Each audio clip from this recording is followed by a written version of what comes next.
We're interviewing this afternoon Charles MacMasters. The interview is by Michael Akey. It is January 2nd, 2001 at Latham headquarters.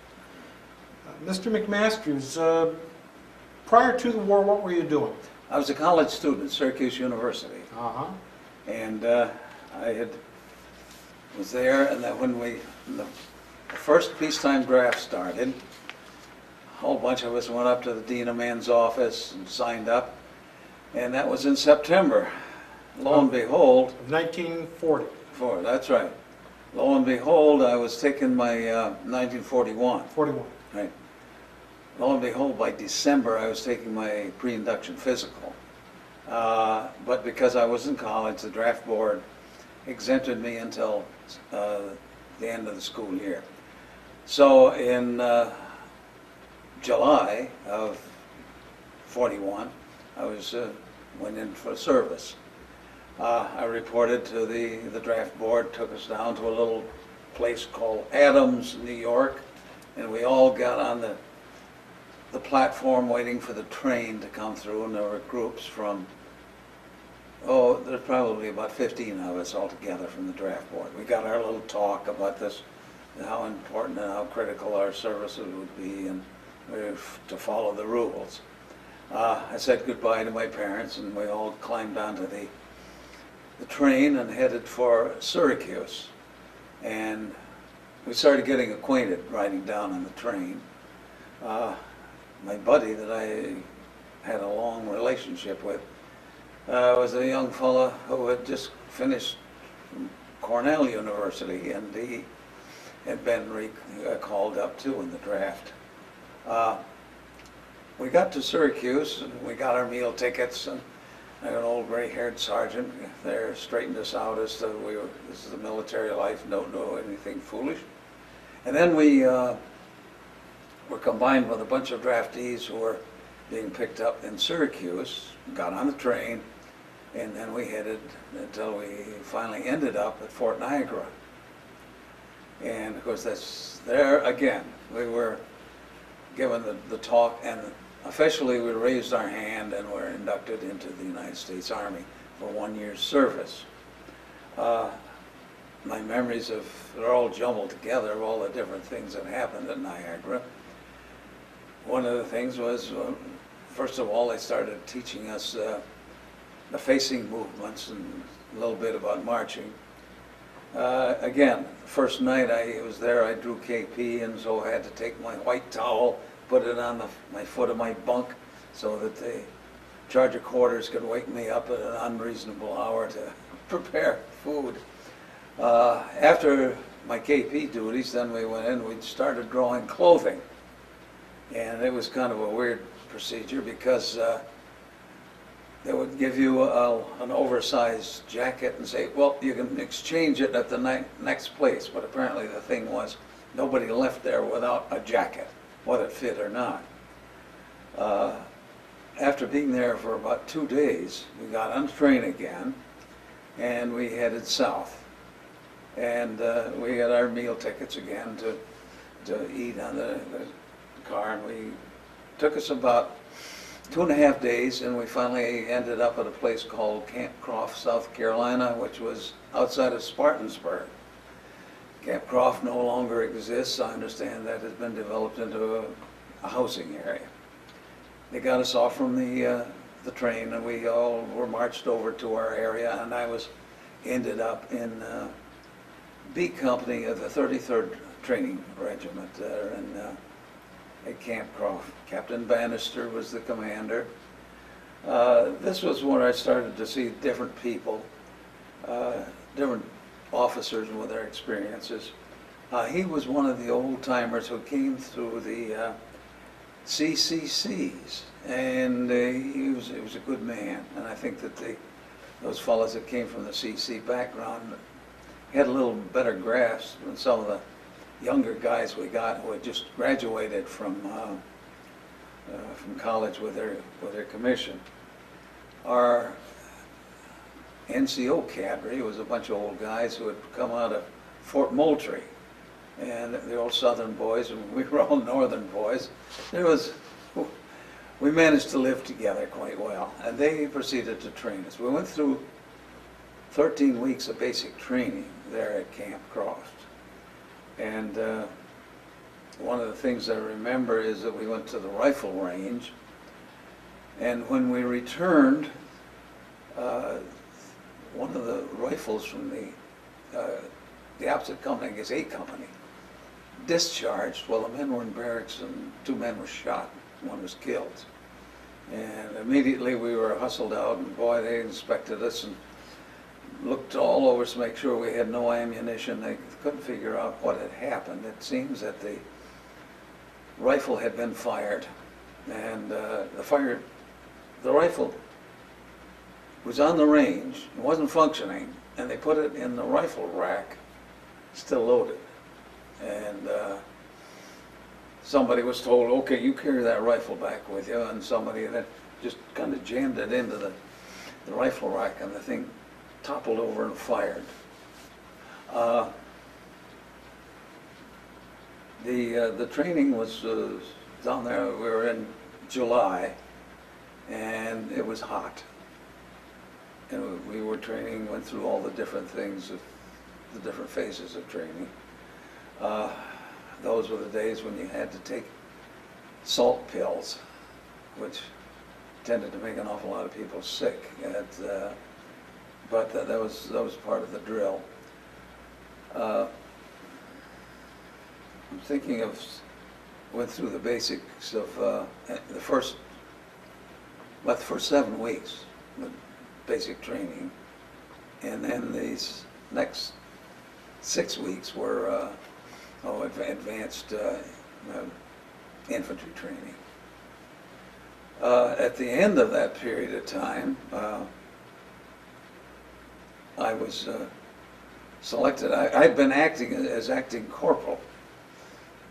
What had happened, they'd taken anybody who had any kind of college experience, made them acting corporals, and so we had our little armbands with the corporals on them.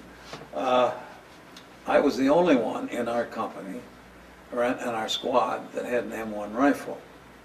The rest of the guys were still carrying the good old Springfield, and the Springfield was the rifle we used when we went out on the range. It fired and qualified. Each of us, I think, got a chance to fire a clip from the M1 to see how it worked. I remember one thing that happened when we got into our advanced infantry tactics. They were going to show us how the small infantry mortar, the 60 millimeter, worked. And they were looking for people who had had any experience with the explosive. Just before I come into the Army, I had a summer job working on construction, and I'd help the guys pack some dynamite. And so I qualified. I was the guy that dropped the shell down the tube. It was kind of an unhappy, poor demonstration in that everything was wobbly on the mortar, and whenever they gave a fire command, you had no idea whether the shell was going to go right or go to the left because it was so wobbly. But they had the whole battalion out there for us to fire, I think, 5 rounds. And that was, while we were there going through our indoctrination, we had a fellow come talk to us from the New York Times, and he told us very solemnly that things were going to get tougher, and that the Army had now reached 1 million men, which of course it was going to reach 1 million and then some. Upon graduation, I was promoted to corporal and was put on a cadre for another training center that was being set up. I can remember going around to one of the other battalions that was training. We was going there to see how they were doing and get some ideas. And I can remember this one corporal had some fellows up. He was giving them close order drill, and he used to say to this one fellow, "Williamson, jump." And we said, "Why do you do that?" And he said, "The guy can't learn to change step He says, so I give him, if he jumps up in the air, he's got a 50-50 chance of coming down in step. So, now, while there, on one nice Sunday afternoon in December, we'd gone and had dinner at the mess hall and came back, and us three corporals were stretched out on our sacks and they, up in the NCO room talking, and when suddenly somebody burst into the room and said, "Hey, the Japanese have attacked Pearl Harbor." And we went out, and there was everybody in the barracks room cleaning their rifle like mad, and the war became very serious at this point. We'd all gone through this period of time during those that we didn't know how long we were going to be in. In the fall, they decided that, well, rather than a year, we should be in for 18 months. And that was when some of the poor National Guard guys who'd been in for a while were coming up with the old battle cry of Ohio over the hill in October, and which never happened. But immediately after Pearl Harbor, I was put on, they formed a cadre. And in no time, we went down to Fort McClellan. And when we got there, there were still cars parked there from the old 27th Division. Had pulled out in such a hurry that the guys who had cars didn't even have a chance to get rid of them. They just left them kind of parked around the camp. It was a tent city, and we moved in and we set that up. And within a short time, we started getting guys in, and then we started to train them. For them, we drew Enfield rifles, and when we got them opened the crates, they had been packed in cosmoline in 1922. And I swear that I was there for another year, and we were still, cosmoline was oozing out of unknown places on that poor rifles. No windage on it for elevation, yes. Windage, no. So that was quite a problem to try to teach the going out on the range. These guys came from a whole variety of places in the United States. And one of the things at that time, this would be 1942, they were taking guys that were up to 45 years old, and that was something that changed later on. My girlfriend came down and visited me, and then we made a decision on the first chance we would get married. And this is about the time I put in for Infantry OCS. There were plenty of openings in Infantry OCS. I went through a training course there at Fort McClellan. It was kind of a pre-OCS course because they wanted to make sure that those guys that went from there were qualified and would do well. And in about July of '42, I left for Fort Benning and was in Class 88, which was, they were graduating almost a class a day at that time. My buddy that I'd gone in, that had been drafted with me, he also went down there, and he graduated in class, what was it, 85, and I was in 88, and we graduated weekends apart. Now, OCS was a good experience. One of the things, they had a kind of a winnowing process, and this, about every 2 weeks, you would go through a list, and it would be everybody's name would be on that list, and you would rate those people that you would most prefer. If you were on a combat patrol, who would you like to be with? Would you want to be in a patrol with this individual or that one? And those guys who came out last, what would happen would be, say, on a Monday morning, we'd fall out, and somebody would be called out of ranks, and they'd say, report to the orderly room. When we came back in the evening, their bunk, their mattresses all nicely rolled up on their bunk, and the clothes were gone. They were promoted to the rank of sergeant and assigned to some infantry division. We were riding around in old cattle cars that the cavalry used to have them as horse cars. They had them, and they had benches in these long caravans, and we'd ride in them go from class to class. And we were billeted in what was an area called the Harmony Church area, Fort Benning.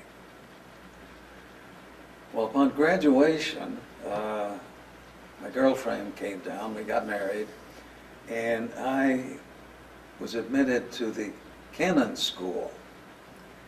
Now, this was one of the crazy things that the Army tried, and it didn't work very well. In fact, by the war's end, it was gone.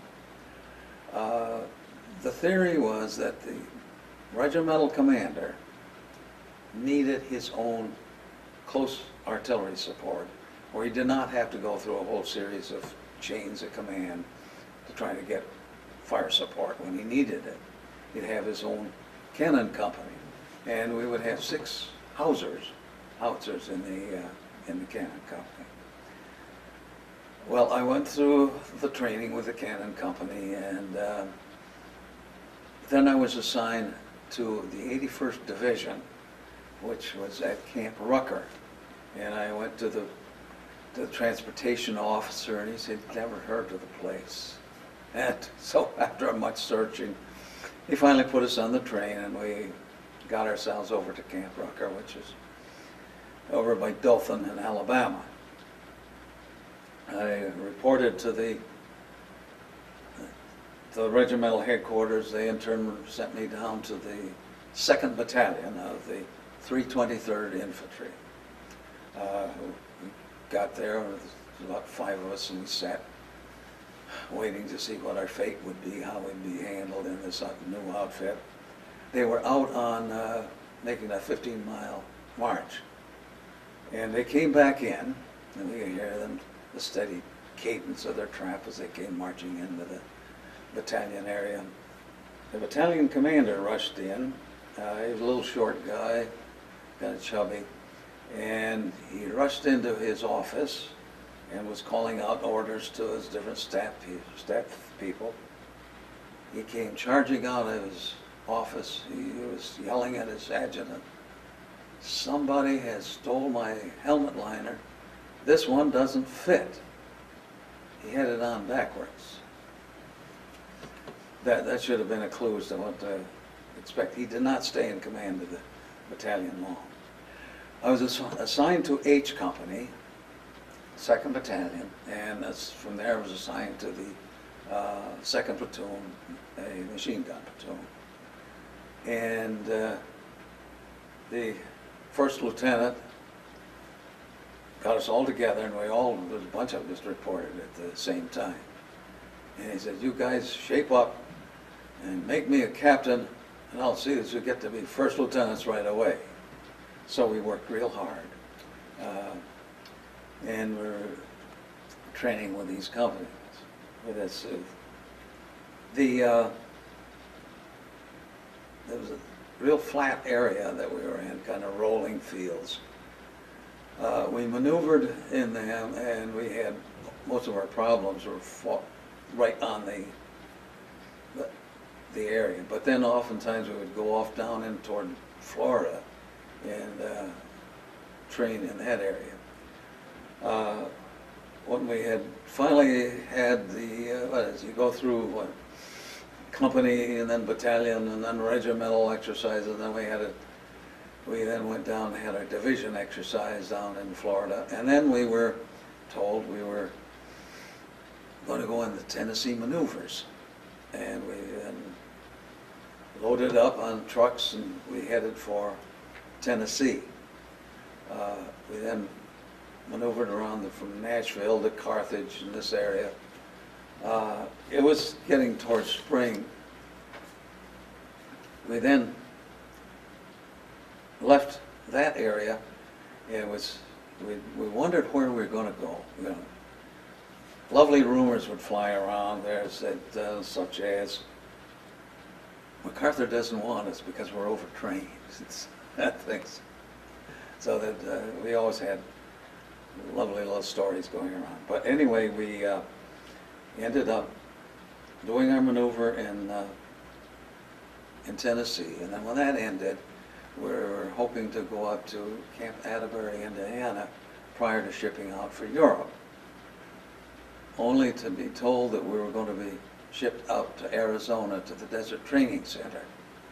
And so that was where we went, because General McNair, who was Chief of the Ground Forces, decided that if any outfit could go through desert training, they'd be ready for anything, because he had just come back from interviewing the troops that were in North Africa, and he figured that was. So off to Arizona we go, and we end up in a place that was the only thing that had, I think, 5 wells. Everything else we had to come up with in that. So we were in a real desert. That was the only time that I was in the Army where they ever allowed you 2 hours for a noon meal and siesta. And I can remember we used to you'd go on your cot, you take a towel, soak it in water, strip down to nothing, stretch out there with that towel on you, and that would help you keep cool for about 20 minutes. Then you get off, soak up the towel again, and put it on you. We then had exercises where we had to make land marches by compass, and you would find that you would go about so far, and all of a sudden there's this a canyon right in front of you. So then you had to take your map out, make your offset, go around it, and find out. Because if you made a mistake, you wouldn't be in the right spot to get your rations for that night. So that was a real challenge. I can remember one exercise where I was an umpire, and we started out at sunrise, and they watched this one regiment in the attack, and you could see them moving out and watch them and moving. About 10:30, you couldn't see a soul, and you'd take your field glasses and you'd look, and there would be, despite little bushes about this size, and some guy would be huddled in the shade of that bush. That was about the end of the attack for the day. When we finished training in Arizona, they sent us to California for amphibious training. I went to Camp San Luis Obispo. It was a nice area, it was kind of historic and so on. Again, it was a little better, no tents this time, but they were small buildings. They would hold about a squad in a building. They weren't like the old standard barracks. And we were there, and we would go down to the coast for amphibious training, where we again would come roaring in on our amphibious craft. The ramp would go down, and they would scream, "Get off the beach!" And your feet are churning madly in the through all the sand. It was about when we were in Arizona, they finally decided that they were going to activate the cannon company. So I left the H company and went to cannon company, and we then started picking up officers and men from all over the place. It was our first meeting, our first day was a strange occurrence, because we got there and they decided they were going to fill the outfit up with half infantrymen and half artillerymen. And it was not a good mix. Because after we got done the first day's drill, and they said dismissed, everybody, the enlisted personnel, all disappeared. They were going back to their old artillery battery or the old company or wherever. And it was just the officers were sitting there. We were the only ones left. It was a poor way to try to choose these guys. It never worked. Even when we, a couple of years later, when we'd been working together a long time, there was still slippage, an awful lot of slippage. After our training there at San Luis Obispo, we went through several amphibious exercises, and they said, okay, you're ready for overseas.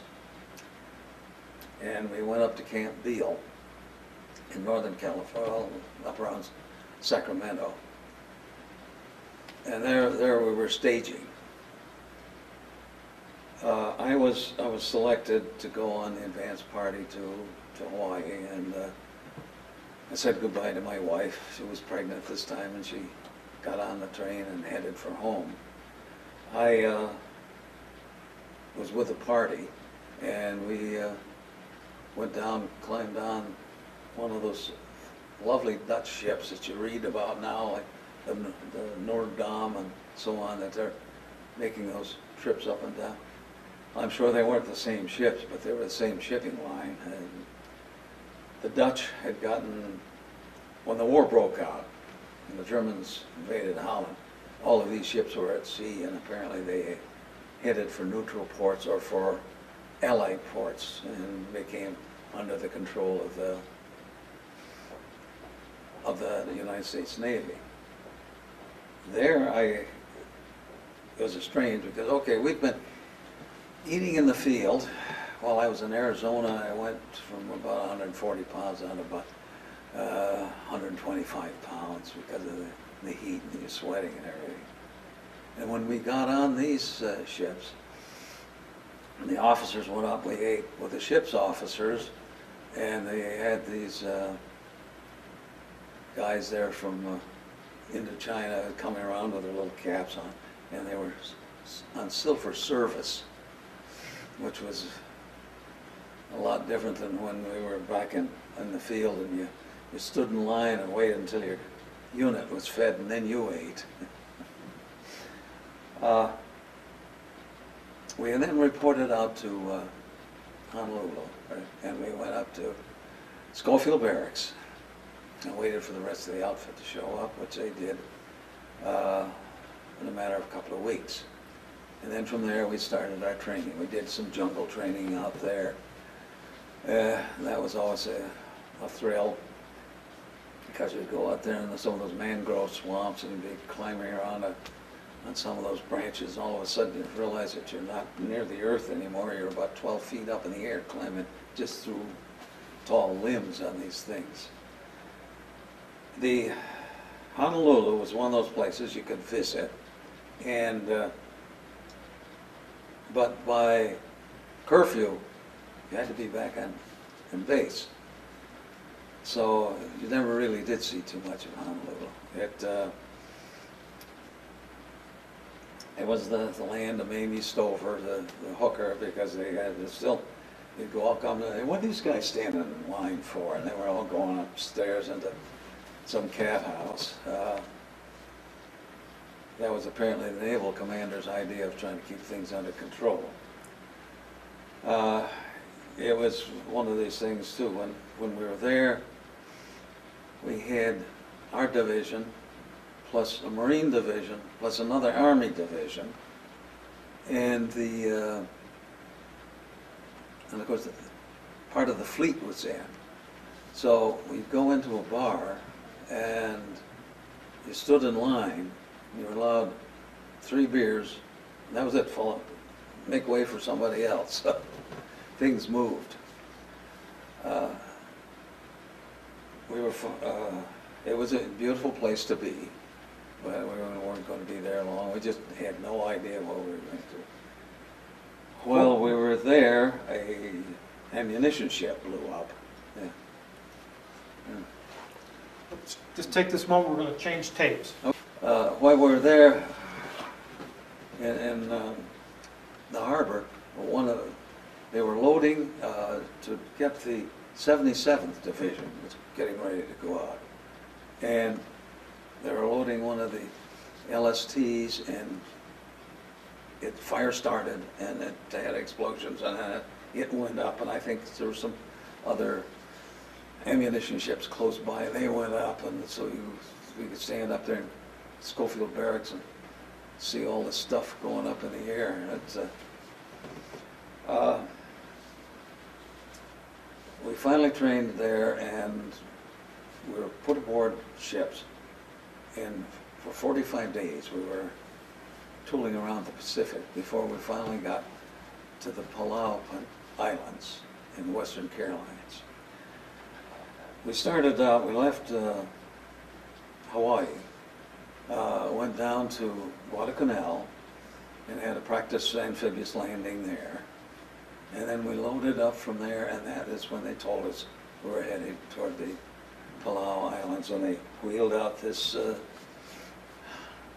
nice rubberized little map of what Peleliu looked like. Well, of course, nobody'd been there in years, and one of the things they failed to show was that it was a coral island.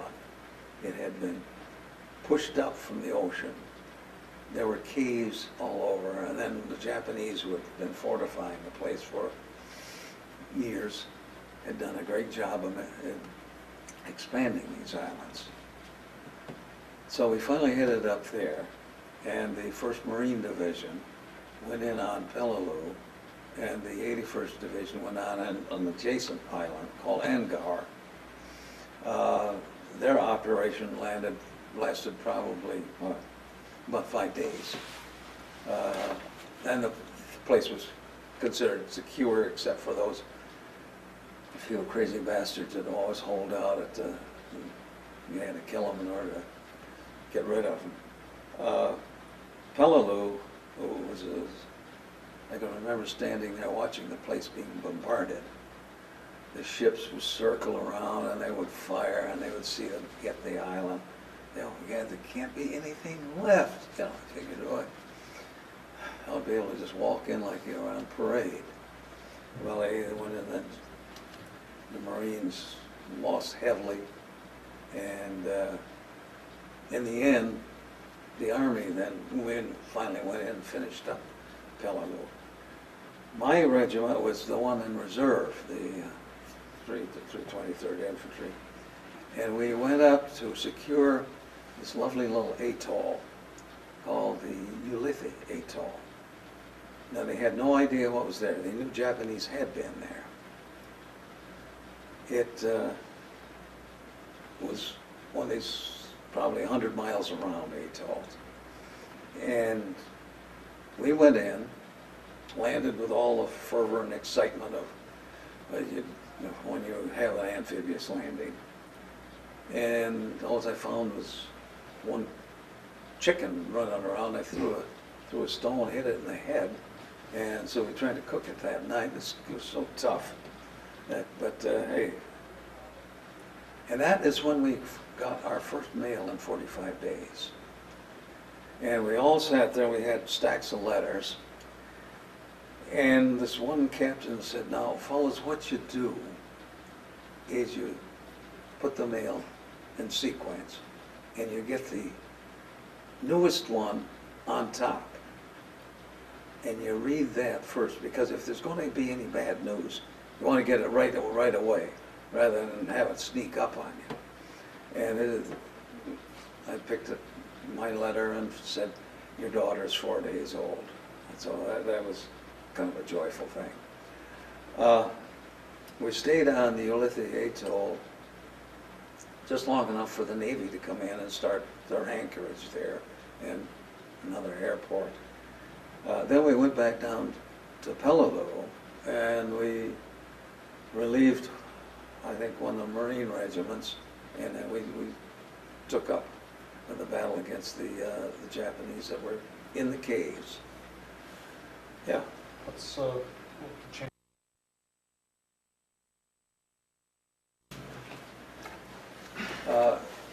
We went into Peleliu, and we had the Japs in a pocket. They were down inside, and we were up on the top. We couldn't get in easily, and we had them boxed in so they couldn't get out. So it was a matter of just kind of figuring out ways to try to kill them off as best we could. There were all kinds of caves. This is where we took the cannon company, and we had pack howitzers, and we would disassemble them, carry them up the top of these ridges, and then we would build up sandbags. And of course the sandbags, you had to, because this was coral, you had to go down the beach to get the sand. So you would get sandbags and haul them up one bag at a time. And then you build up a position and mount your howitzer in there, and then you'd wait until dark. Because if you were moving around too frequently, a Japanese sniper would nail you, so that we would wait until dark. They wouldn't fire at night because they knew that they would give themselves away with rifle flash. So we would then bore sight the mortars on these cave mouths, and we would wait for start to see some sort of a movement, and then we'd slam a few shells in there. This went on for a month, and we had all sorts of unhappy disasters, such as the mortars. Since we had the place completely surrounded, we had one incident where a mortar company was given a fire order to drop some shells in there. The unhappy thing of it is the guy giving the directions was on the opposite side of the circle. So when he was talking about going right, the tubes should have been going left. And they killed some guys from one of the companies, dropped right on top of it. Another incident was one of these things where the guys would get tired and get nervous and get high-strung, and they would, all of a sudden there'd be a firefight. You'd find out the first platoon shooting up the second platoon, and Did your training prepare you for... No, this was a siege operation, yeah. Don't do sieges anymore. That went on with the Middle Ages. But this was actually what we're doing, siege. We had them bottled in, and we're trying to wipe them out that way. We finally did. It took a month, better than a month, to do that. And then after that, I read where 29 came out and surrendered after the war was over. It wasn't a big island. It was probably, 9 miles long, maybe a mile wide at the widest point.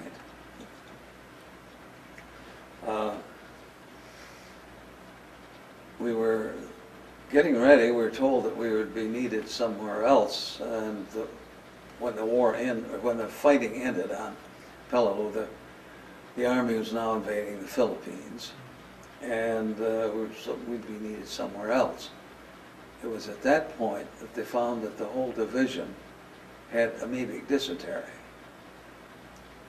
Now, it was in the water supply of this island.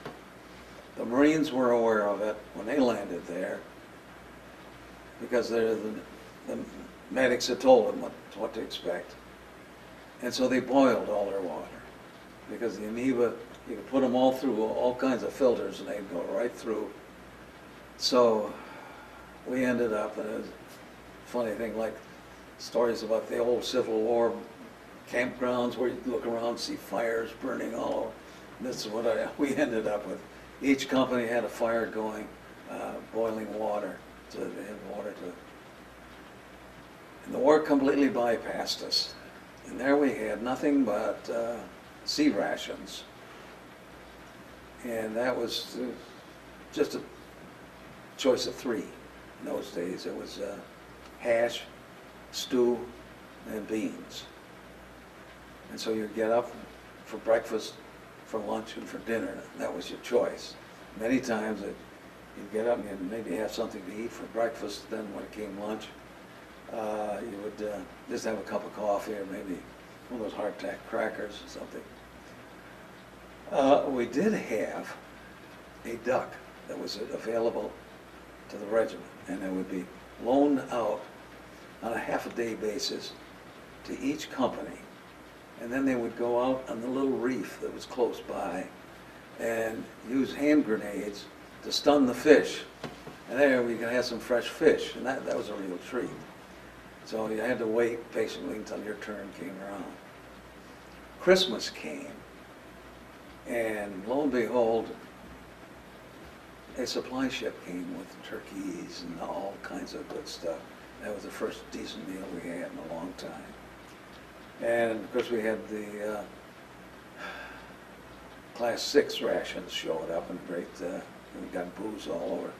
And what we did was go down to the company and we took one of those great old pots that they cooked in. We just poured everything in there and stirred it up, put a little spices in it, and then we let everybody come through in the company and get a cup full of that. And that's the way we celebrated Christmas there. Shortly after that, because we all had a Navy dysentery, we were supposed to go down to New Caledonia. And this was probably one of the most pleasant trips I had in the Army. In that, they loaded the stuff from Cannon Company and from Anti-Tank Company on this one ship. And they put some men and officers from those outfits to go with it. So we quartered right with the regular ship's crew, and this was a merchant ship, so that we didn't have any clash with the Navy brass or anything. They did have their armed guard aboard, but they always considered us as a kind of a different bird than they were. And we had a very pleasant trip riding down on that. We would go to we ate in the regular ship's officers' mess, and our other guys were telling about, oh, the food's great. And I said, they asked you if you want some eggs, and then they said, you want some more eggs? And that was great. But we had a real pleasant trip going through these tropical islands, and we were almost to New Caledonia, to the main port of Noumea, when during the night probably about 8:30, we heard this horns being blown on the ship and so on. Gee, we must be passing somebody close by, and we go out on deck to see what's going on. Lo and behold, we ran another ship right in the middle. They were coming north, we were in south. The Navy had set up 2 channels. This was way out of its channel, and the 4th mate, who was on watch at that time, got the signal to turn, and turned the wrong way. So he hit him right in the middle. Lo and behold, the ship didn't sink, but it was an awfully interesting night. And from there, we finally went down to Noumea, and I saw the ship that we ran, and the hole in it was big enough to drive a Jeep through. But, we went training on Noumea, and down there in New Caledonia. And it was interesting because it was vegetation that we'd never seen before. They had a lot of low-lying brush and bushes there. And little small deer would dart in and out there. And with luck, you might get one now and then, so you can have. We were there training, and we were declared fit for duty. and we loaded back up again and headed on up into the Philippines and ended at the on Leyte. And this is where my brother, who was a warrant officer in communications with the 8th Army, came down and greeted me, much to my surprise. That was a great thing. So we were there and we were training and loading up for the invasion, which was going to be Operation Olympic. We were going to go into the Japanese home islands. We didn't know it at the time. We knew they were just going to be. We were arguing. Somebody said, "Nah, we're going to go to Formosa." Nobody knew for sure. And all of a sudden, they dropped the bomb. And this is one of the things that just blew our minds. To think the thing had such a tremendous destructive area.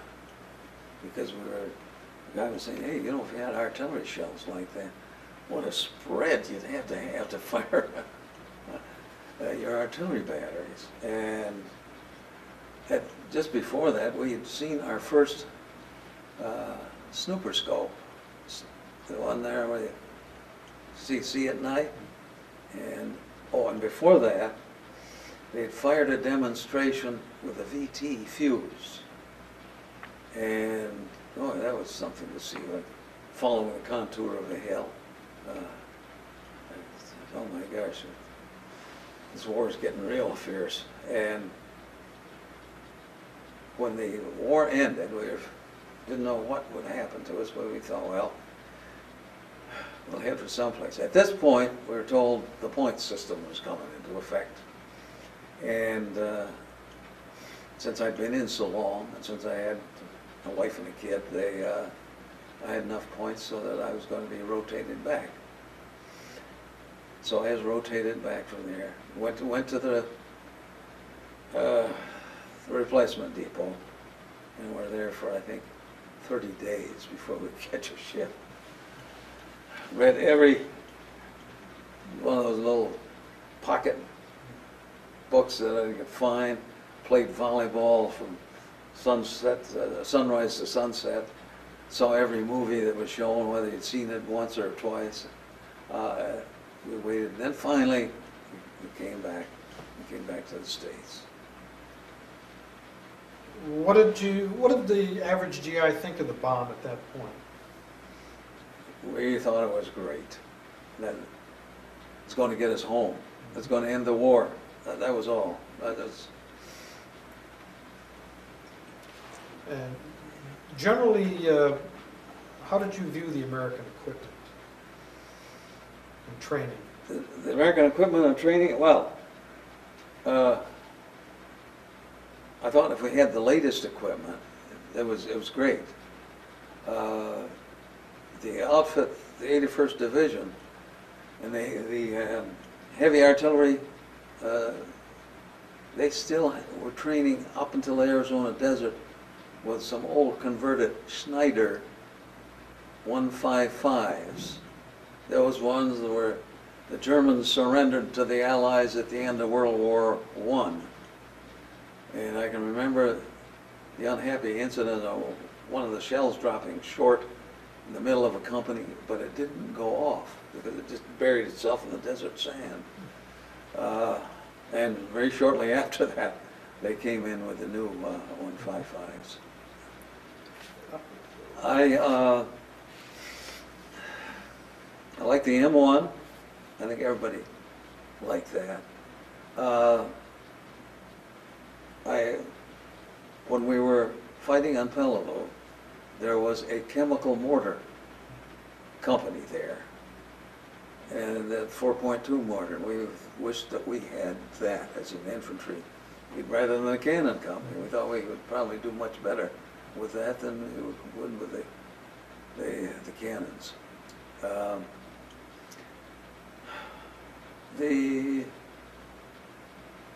Let's see. What else? Oh, the grease gun. That was We didn't like to have that around because it was such a rapid fire. It sounded just like a Japanese machine gun. I can remember one fella came up with his grease gun to give the Japanese a few blasts, and when that thing went off, everybody started ducking because we thought we had somebody behind us. How did it feel out in the Pacific with the Marines around? What was the relationship between... Once you start fighting, it doesn't make any difference.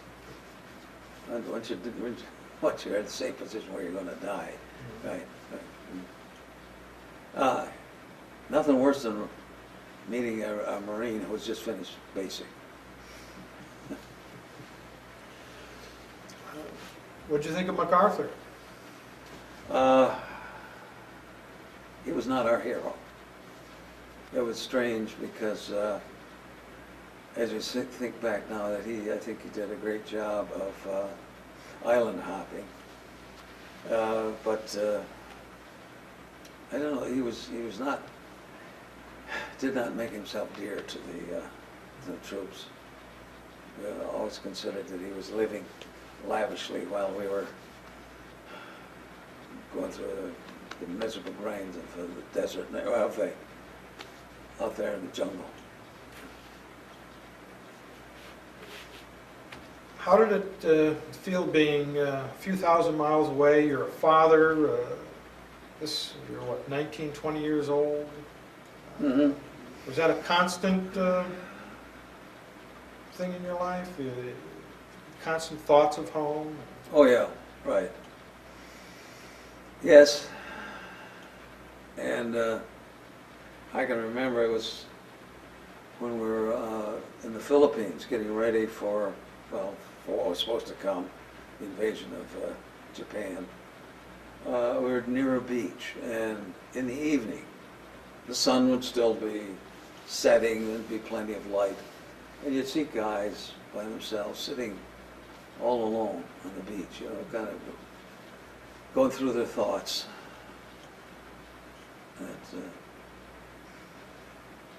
Is there one feeling, one thought that you came out with at the end of the war that's carried with you?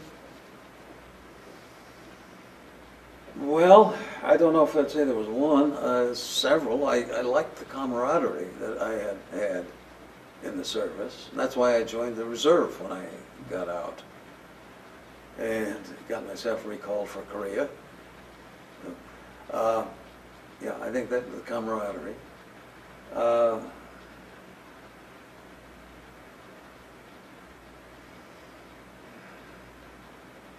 I had hoped that the Americans would be in a position where, by our power and good judgment, we could kind of make the world a little saner place to live in. You think we've succeeded? I've reached the point now where I think it's impossible that mankind being what we are, but I hate to think of us down the road with the Chinese. Now, after you were discharged, you joined the reserves. Mm-hmm. And what did you do in civilian life? I worked for the General Electric Company in Syracuse, and then later on I became a teacher. Yeah. And you were called up as an active reservist when? 1950. Right? Just as soon as the things started, I took my physical, and I was lucky in that upon recall I became a unit advisor and was assigned to reserve units down in New York City, and was quartered out on Governor's Island at Fort J, which was a pleasant post. And so I was there for not quite a year, and then got transferred to Syracuse, was there for maybe 6 months, and then finally sent down to Fort Benning for an infantry refresher course, and then sent to Korea. When I ended in Korea, I was assigned to what was called the United Nations Replacement Center, which was kind of a makeshift outfit. We were supposed to have all of these allies, and they would be coming in to Korea, and at which point we would then train them with American equipment and furnish them with American equipment. And that's what I was doing, infantry tactics, usually talking through a translator. You had to be careful there, what terms you would use. Such things as we had Thailanders, and in Thailand they don't use the feet system, they use the metric system. So you had to change your dimensions, your foxholes to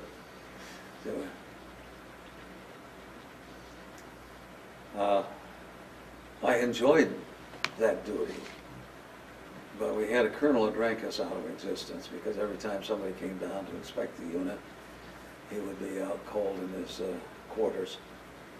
From there, I went up to the psychological warfare section, which was another nice move, better than being on the cold front line in those days. And I was a liaison with the Air Force, and the Air Force was making the leaflet drops.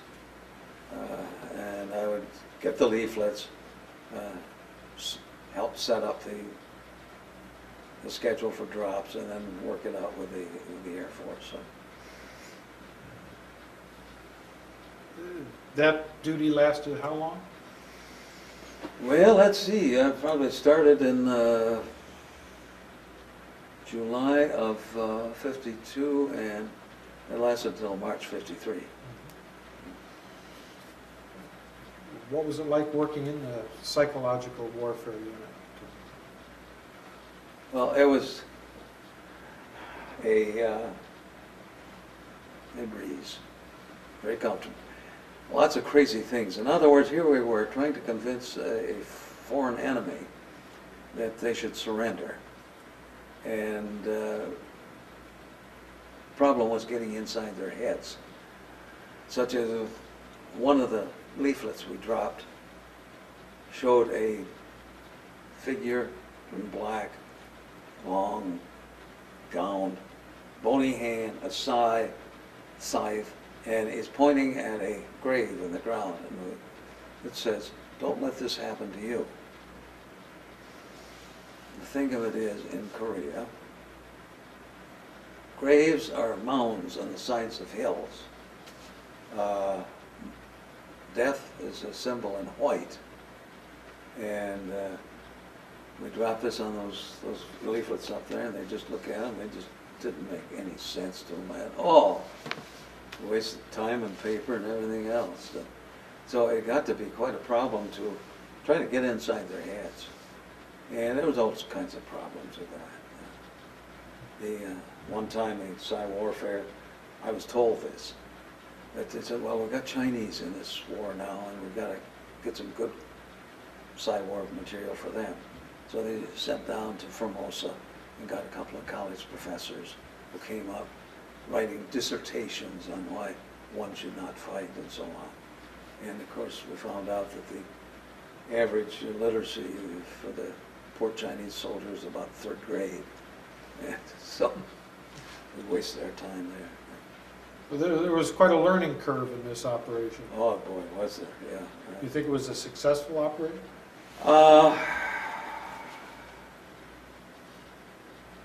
It'd have to be percentages wise. I don't know. If we learned something from it, great, because there was a lot that was going wrong.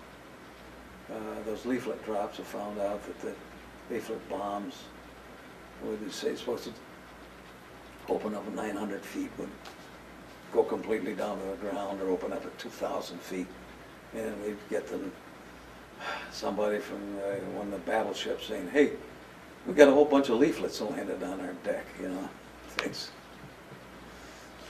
And then one time, we had some leaflets that unfortunately blew into Penguin John, and that gave the communists all kinds of room to fret and stew and threaten and everything else. So I don't know. A lot of effort went into it, but it wasn't a good operation. And you ended your career in Korea in that unit? Yes, I came back from there and then came back home and got in the reserve again. And from then on, you became a teacher? Yes, yeah. Taught around the Syracuse area. Did you feel that your experience, your effort during World War II was worthwhile? Yeah, when I consider what others have done and what happened to me, that I was in probably the longest of anybody and probably saw the least amount of action.